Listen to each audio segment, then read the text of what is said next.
permanent death among heroes was rare in the MCU, but now as we stare down Endgame, it seems to be more of a possibility than ever before, and many of our favorite characters might not escape it this time. So it's time to talk odds. If you really wanted to predict possible outcomes like Doctor Strange meditating over the Time Stone, you could say that Carol Danvers, played by Brie Larson, can absolutely die in just her second film. You could argue that she's the best candidate to go toe-to-toe with Thanos, while the other surviving Avengers are working on their secret plan to undo the snap.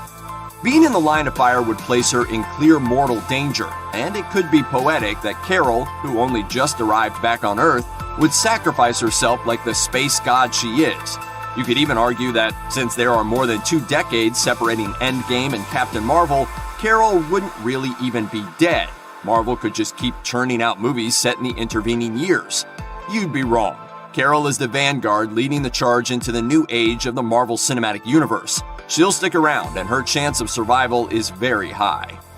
Everyone's favorite raccoon with Bradley Cooper's voice is already in a pretty bad spot when Endgame begins. He's on an unfamiliar planet far from home.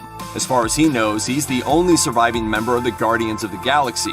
And, most importantly, he watched his best friend Groot crumble to dust before his eyes.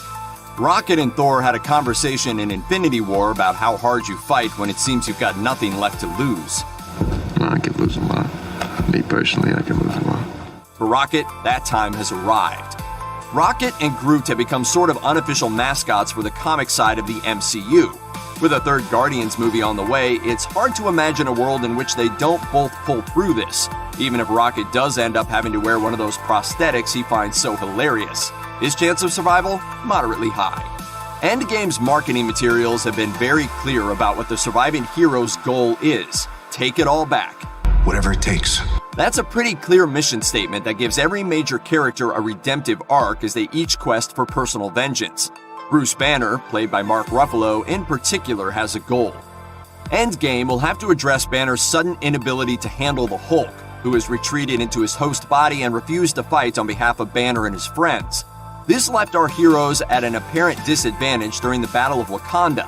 While Banner overcame it, he and the Hulk still have to have a conversation that will resolve in Endgame. That resolution could ultimately end with the Hulk choked out by Thanos' tremendous power, but that seems unlikely. Possible remaining romantic tension with Black Widow just gives him too much to do in the MCU besides dying. His chance of survival is moderate. Some may argue that Black Widow, played by Scarlett Johansson, can't possibly die in Avengers Endgame because she has a movie in development. But it's also true that her film could be a prequel about her early years as a spy, which would make her current status a moot point. There's honestly a strong case for killing Natasha, and it all goes back to the very first Avengers film.